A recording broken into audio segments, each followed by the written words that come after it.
Merhaba arkadaşlar, kanalımıza hoş geldiniz. Merhaba arkadaşlar. Kanalımıza yeni gelenler için ben Tuğba.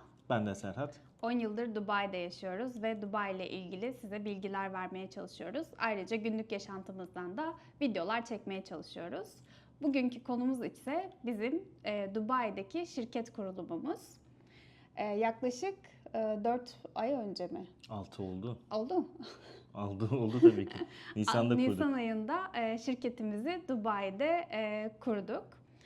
Tebrik ediyorum bunun için tekrardan. Şirket kurulum videomuzu ancak çekebiliyoruz. Bildiğiniz gibi yaz tatili girdi araya, şirketin gereken işlemleri vardı. İşte Ege'nin okul araştırmaları derken şu andaya kaldı ve şu anda sizler için güzel bir video hazırladığımızı düşünüyoruz.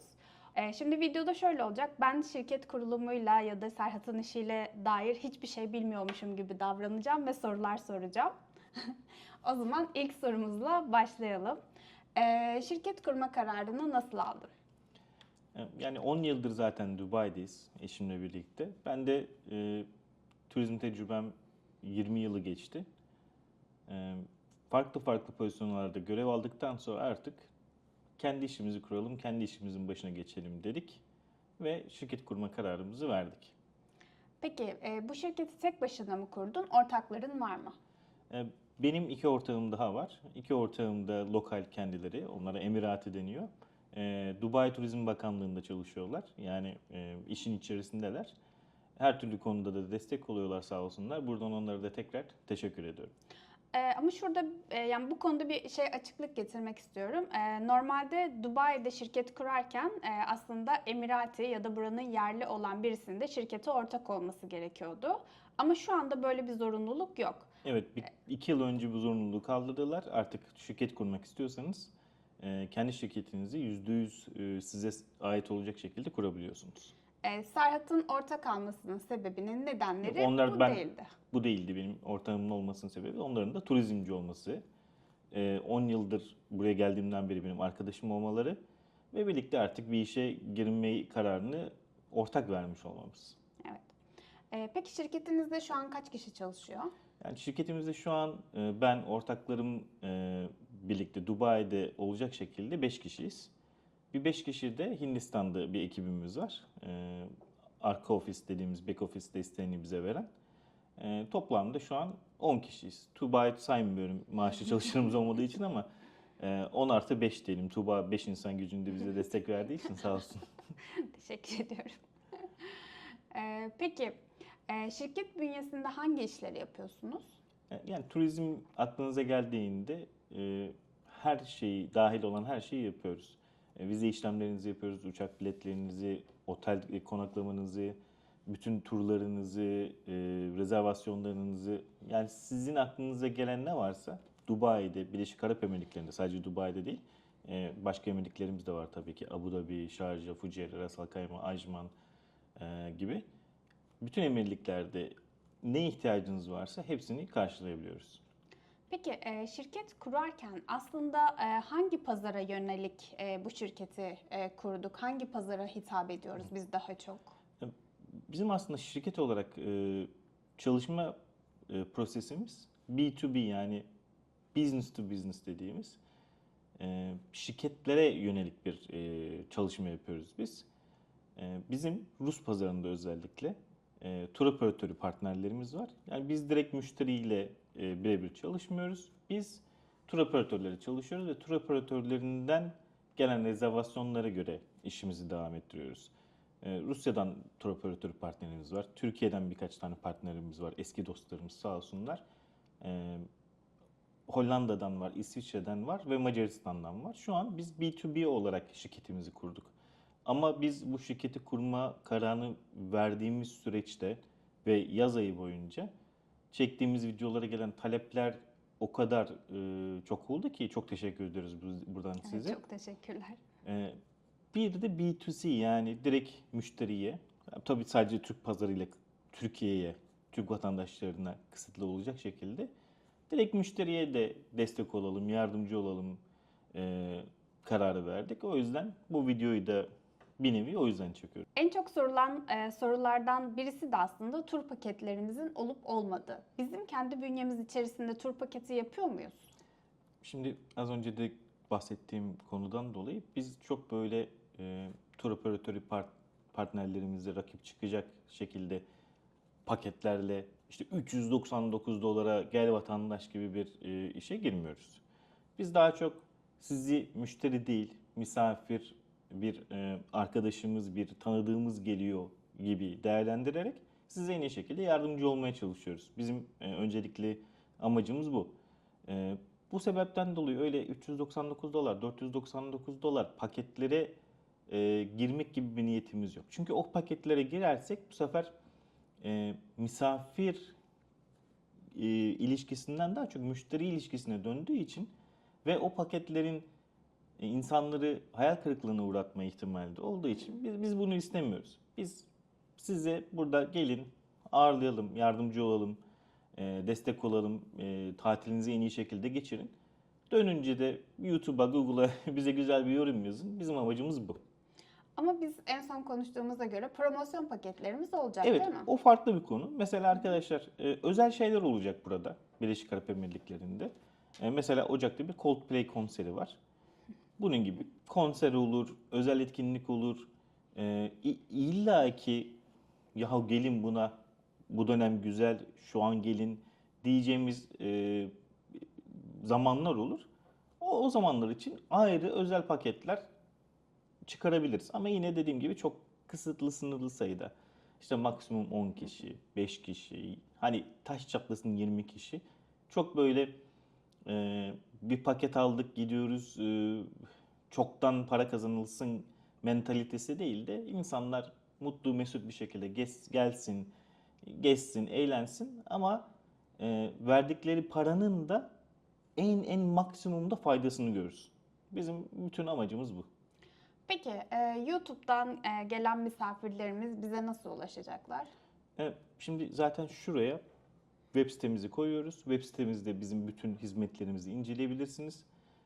WhatsApp hattımıza da oradan iletişime geçebilirsiniz. WhatsApp hattımızda şu an ben ve ekip arkadaşlarım bakıyoruz. 7/24 cevap vermeye çalışıyoruz. Tabii ki cevap veremediğimiz durumlar olur, geç cevaplar olabilir. Mazur görün lütfen. Ama mümkün mertebe sizi mutlu etmek için elimizden geleni yapacağız.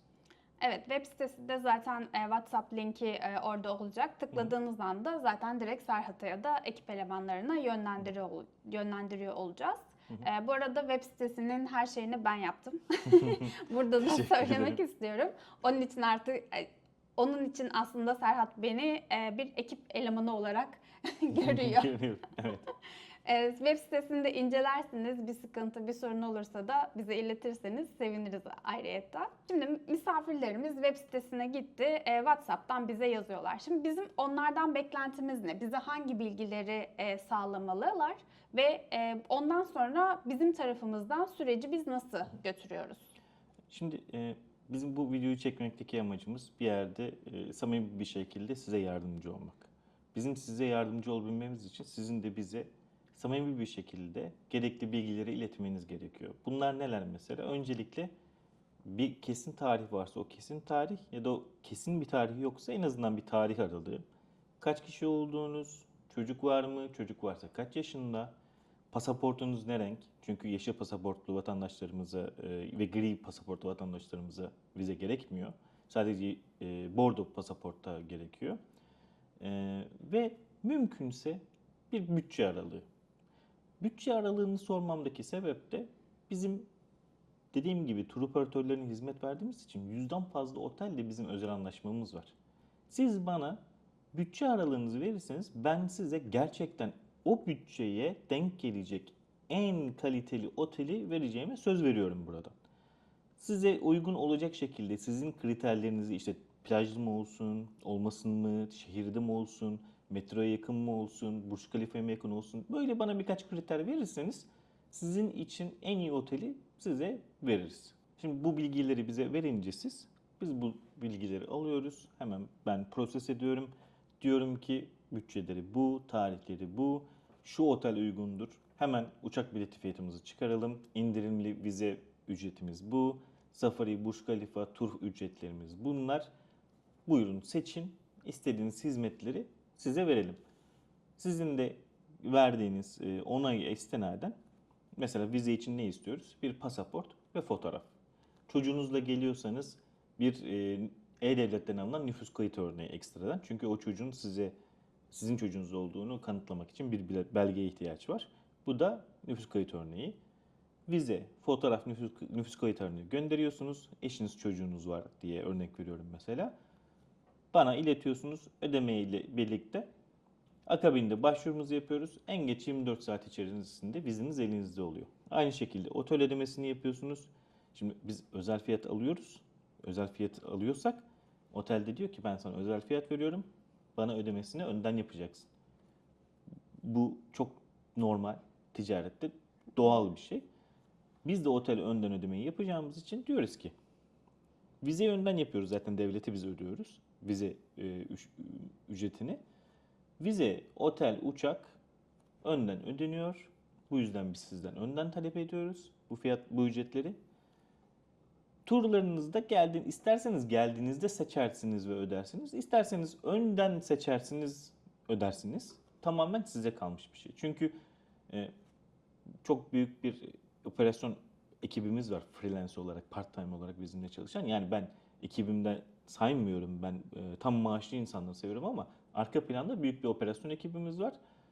Safari istediğinizde hemen 24 saat önceden haber vermek koşuluyla safarinizi düzenliyoruz, ayarlıyoruz. Herhangi bir tur, bilet, X, Y, Z ne istiyorsanız geldiğinizde de zaten düzenleyebiliyoruz. Zaten ayarlayabiliyoruz. Geldiğinizde de ödemeyi ister nakit yapıyorsunuz, ister kredi kartınızla yapıyorsunuz, ister dolar yapıyorsunuz, ister dirhem yapıyorsunuz. Nasıl yapmak isterseniz ödemenizi geldiğinizde turlar için, ekstra turlar için öyle yapıyorsunuz.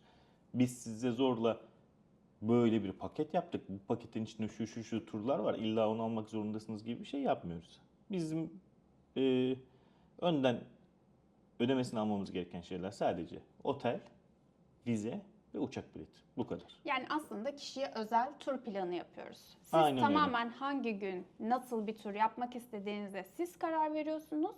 Biz sizin yönlendirmelerinizle aslında size turlarınızı ayarlamış oluyoruz. Mesela bir sürü paketler var. İnternette araştırırsanız görüyorsunuz. Tarihler size uymuyor. 30-40 kişi birlikte seyahat etmek istemiyorsunuz. Bizimle iletişime geçiyorsunuz. Biz size özel olacak şekilde ve yine aynı uygunlukta, sanki bir kafileyle gidiyormuşsunuzcasına bir uygunlukta yardımcı oluyoruz. Burada bir şey de eklemek istiyorum aslında. Bazen misafirlerimiz işte belli başlı çok otel aranan web sitelerine gidiyorlar. Oradan bazen otel bakıyorlar ve o oteli de bizden isteyebiliyorlar. Evet. Bu durumlarda aslında çok daha iyi fiyat performansımız oluyor. Tabii yani fiyat performans değil de daha hızlı dönüş yaparız. Çünkü o otel zaten bizim sistemimizde var. Özel fiyatlı kontratını zaten yapmışız. Biz Dubai'deki en çok satan otellerin %99'u portföyümüzde zaten var. Eğer siz bize bir otel beğendiyseniz ve o oteli direkt verirseniz zaten hemen fiyatı veririz size. Yani işlemlerinizi halletmemiz, vizenin çıkması zaten 24 saat. Otel, uçak bileti konfirmasyonu maksimum yine 24 saat. Yani 24 saat içerisinde sizin istediğiniz gibi bir programı bütün konfirmeleriyle size halletmiş, o işlemi bitirmiş oluruz. Şimdi bu noktada benim bir sorum var. Aslında ben Serhat'la tanışmadan önce bu sorunun yanıtını çok merak ediyordum. Şimdi diyoruz ya biz daha iyi fiyat veriyoruz müşterilerimize işte belli başlı web sitelerine göre. Şimdi bu fiyatı biz nasıl veriyoruz? Nasıl daha iyi fiyat Tamam. verebiliyoruz? Ticari sırlarımızı soruyorsun. Ama bu çok merak ediliyor Tabii, ve tabii. bazen müşterilerin karşısında soru işareti de olabiliyor. Yani çok büyük bir sır değil arkadaşlar. Sonuçta biz burada direkt kaynağından, otelden fiyatı alıyoruz ve biz bu fiyatı size verecek şekilde almıyoruz aslında. Biz bu fiyatı, bu bir ticari sır değil. Biz buna bir kar koymamız gerekiyor ve bunu yeniden size satacak şirketlere vermemiz gerekiyor. Bunlar da tur operatörleri. O tur şirketlerine fiyatı veriyoruz. Onlar da kendi karlarını koyuyorlar ve size satıyorlar. Şimdi bizim fiyatlarımız nasıl daha uygun oluyor? O aradaki bütün bizim alacağımız kârdır, tur operatörünün alacağı kârdır. O masrafları arada elimine edince otomatikman size online'da şurada burada görebileceğiniz fiyatlardan çok çok daha iyi bir fiyat çıkıyor. Yani bizim karımız olmuyor mu burada? Hiç karımız yok mu? Şimdi yok desem yalan olur. Sonuçta bizim de bir ofis giderimiz oluyor. Bir maaşlı çalışanlarımız var. Onlara ufacık bir destek olsun diye minimumda tutacak şekilde bir karlılık biz de koyuyoruz tabii ki. Ama bu kadar. Uçak bileti için biz şu an hangi hava yoluyla çalışıyoruz? Biz Fly Dubai ve Air Arabia ile çalışıyoruz. Fly Dubai, Dubai'de Terminal 2'ye iniyor. Havalimanında 3 terminal var. Terminal 2 tamamen Fly Dubai'ye ayrılmış durumda. Air Arabia'da Şarja'ya iniyor. Şarja arkadaşlar farklı bir emirlik. Dubai'nin içinde değil ama çok yakın. Şimdi şöyle, Şarja ayrı bir emirlik, evet. Ama Şarja Havalimanı ile Dubai Havalimanı arası hadi maksimum 15 dakika. 10-15 dakika. 10-15 evet. dakika maksimum. Hani çok az mesafe. Tabii Dubai Havalimanı daha böyle görkemli, daha güzel, daha temiz. Ama Şarja Havalimanı da fiyat performans olarak gayet başarılı. Yani biz bir dönem çok uçtuk mesela Air Arabia ile Şarja'dan. Ama daha sonra Fly Dubai ile anlaşma yapınca tabii Fly Dubai'de kullanmak elzem oldu. Artık biz de ailecek Fly Dubai ile uçuyoruz. Şarjda şeyi seviyorum aslında. Hızlı çıkmayı Çok değil mi? hızlı çıkıyorsunuz. Yani böyle yarım saat içinde falan. Her şey bitmiş Evet, oluyor. havaalanından çıkmış oluyorsunuz. Ama Küçük. Dubai havaalanında Havalimanının kendisi biraz böyle küçük, kompakt olduğu için öyle trenlerle ayrı otobüslerle gidelim falan değil de böyle hemen uçaktan indim, hemen pasaporta gittim, pasaporttan geçtim, bagajımı aldım, duty free'de durmadım, durabilirim ama durmadım diyorum ve hemen kapı orada. evet. Hemen Hemen çok çıkıyor. hızlı bir şekilde çıkıyorsunuz, çok pratik. Vizelerle ilgili bir şey eklemek istiyorum. Son zamanlarda çıkarılan vizelerin sahteliğiyle ilgili çok fazla haber dolaşıyor. Şimdi bunu nasıl kontrol edebilirsiniz? Gerçek mi, sahte mi diye. Biz web sitemiz içerisinde bir tane vize bölümü yarattık ve aşağıda vize sorgulama diye bir tab açtık. Vizeniz size ulaştığı andan itibaren size bir kod geliyor. O linke tıkladığınızda direkt Dubai'nin vize sağlayan kendi devlet sitesine gidiyorsunuz. Ve buradaki numarayı oraya yazınca vizenizin çıkıp çıkmadığını aslında görebiliyorsunuz. O vizenin gerçekliğini, bütün detaylarını, her şeyi orada görebiliyorsunuz. Yine tatille ilgili olacak ama çok gelen sorulardan birisi. İngilizcem yok, Dubai'de tatile gelsem her şeyi halledebilir miyim? Tabii ki. Yani çok basit. Bütün tabelalar zaten Latin alfabesi yazılı. Öyle Arapça da var tabii ki doğal olarak. Ama her şey Latin alfabesi. Google Maps'tir, Waze'dir, ne kullanıyorsanız kullanmak da çok basit. İşte telefonunuzda, hepinizin telefonu var. Google Translate'ten çeviriyorsunuz, iletişim kuruyorsunuz. En kötü ihtimal, ben bunları size zaten bizimle gelmiyorsanız, kendiniz geliyorsanız söylüyorum. Bizimle eğer geliyorsanız zaten biz 7/24 bir mesajın ucundayız. Eğer bizden rehberlik ya da işte destek almadıysanız 7/24 bir mesajın ucundayız. Her türlü size zaten yardımcı oluyoruz. Yani İngilizce bilmiyorum, yabancı dil bilmiyorum, ilk defa yurt dışına çıkıyorum. Hiç problem değil. Gönül rahatlığıyla gelebilirsiniz. Peki bizim hizmet olarak diğer şirketlerden farkımız nedir? Şimdi öteki turizm şirketlerinin nasıl hizmet verdiğinden daha çok biz size ne sağlayabiliriz? Ben bundan bahsetmek istiyorum. Çünkü burada onlarca turizm şirketi açıldı yeni yeni. Başarılı olurlar olmazlar. Herkesin hakkında hayırlısı olsun. Biz size 7/24 desteği, transparanlığı, şeffaflığı, vereceğiniz paranın son kuruşuna kadar doğru şekilde harcandığını, hiçbir zaman size ya ben yanlış bir şey yaptım, ben kazıklandım, beni yanlış yere getirdiler, içinizde böyle bir güvensiz, endişe, korku oluşmayacak şekilde ağzınızın tadıyla ailenizle ya da arkadaşlarınızla gidip güzelce tatilinizi yapabilme sözü veriyoruz. Hiçbir şekilde bizimle iletişime geçtiğiniz ilk dakikadan Dubai'den uçağa binene kadar aklınızda soru işareti kalmayacak şekilde size destek söz veriyoruz. Yani şöyle de ekleyebilirim belki. WhatsApp numaralarımız zaten sizde oluyor olacak işte rezervasyon sürecinde. Bu aşama yani Dubai'ye gelene kadar aklınızda herhangi bir soru olduğunuz zaman şimdiye kadar gelen bütün misafirlerimiz bize şeffaf bir şekilde bütün sorularını sordular. Biz elimizden geldiğince her soruya yanıt vermeye çalışıyoruz ki bence veriyoruz da. Veriyoruz. Dubai'ye geldikten sonra da herhangi bir şekilde bir şeye ihtiyacınız olduğu zaman biz yine elimizden gelenin en iyisini yapmaya çalışıyoruz.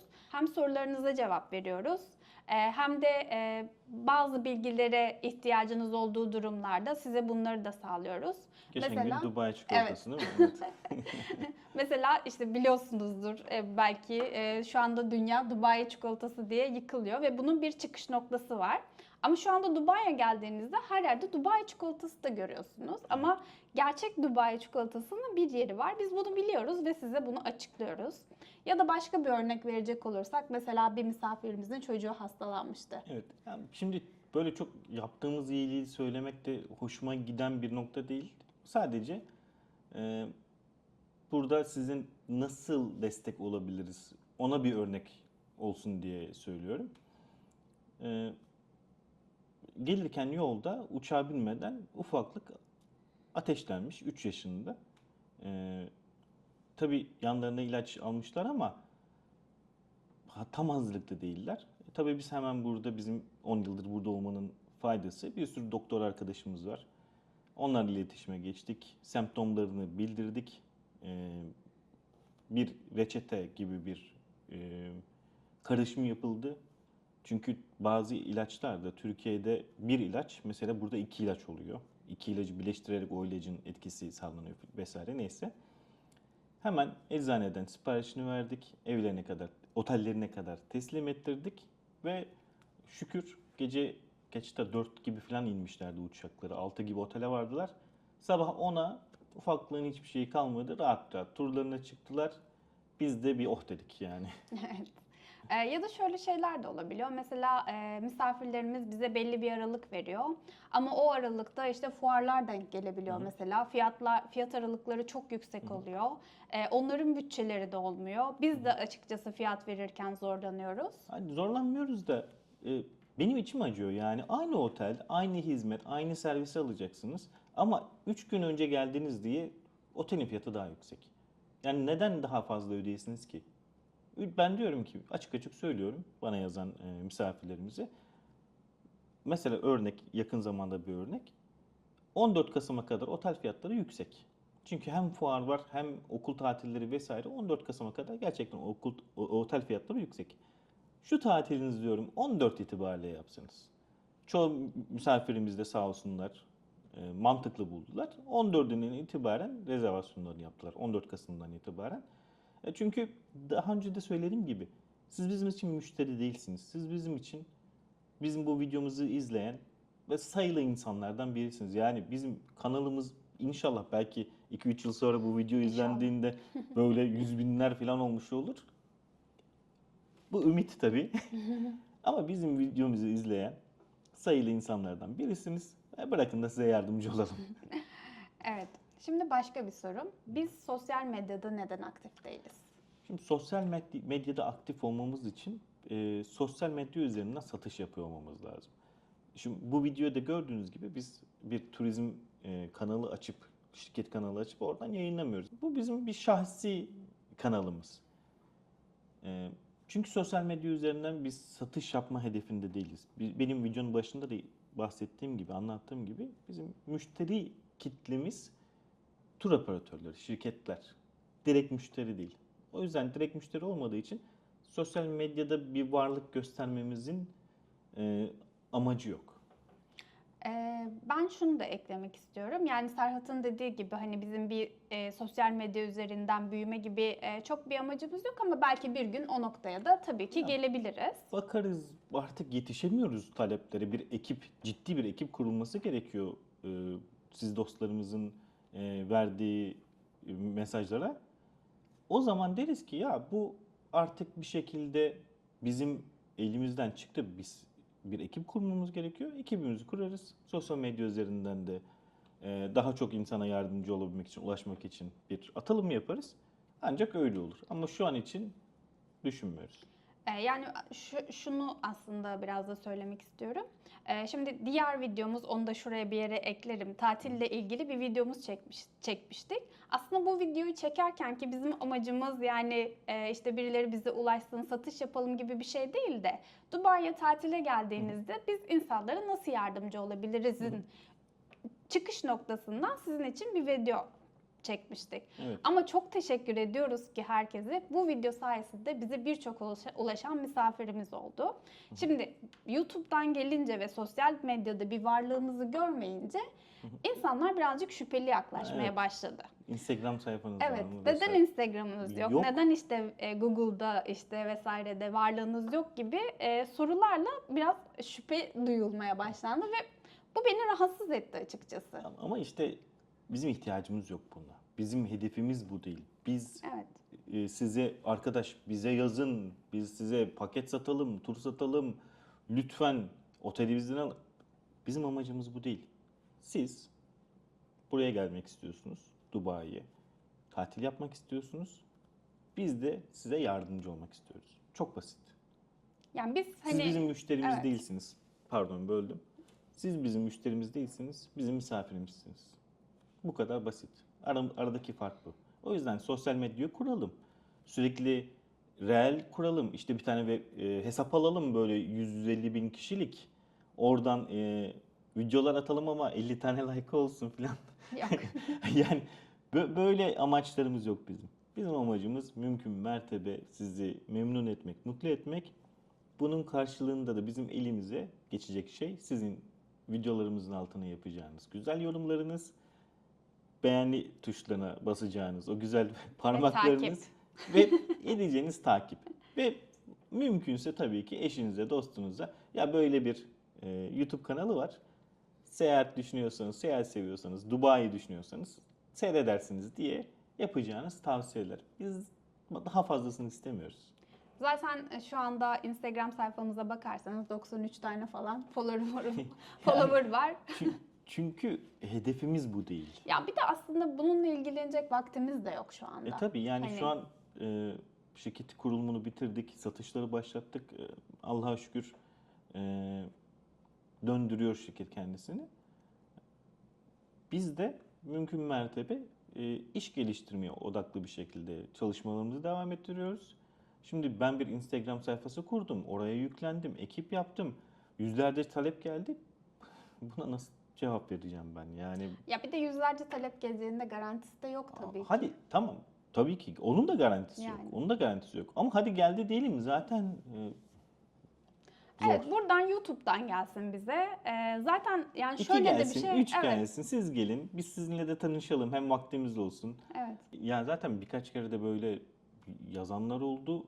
Bir ara böyle WhatsApp'ım 10 mesaj alt alta yazanlar olunca geç dönüş yapmak zorunda kaldıklarım bile oldu. İşte 6 saat okuyamadığım mesaj oldu. Ertesi gün dönüş yapmak zorunda kaldığım anlar oldu. Çünkü biz Bir hemen hastalandık mesela. tabii hastalandık, o dönem dönüş yapamadık.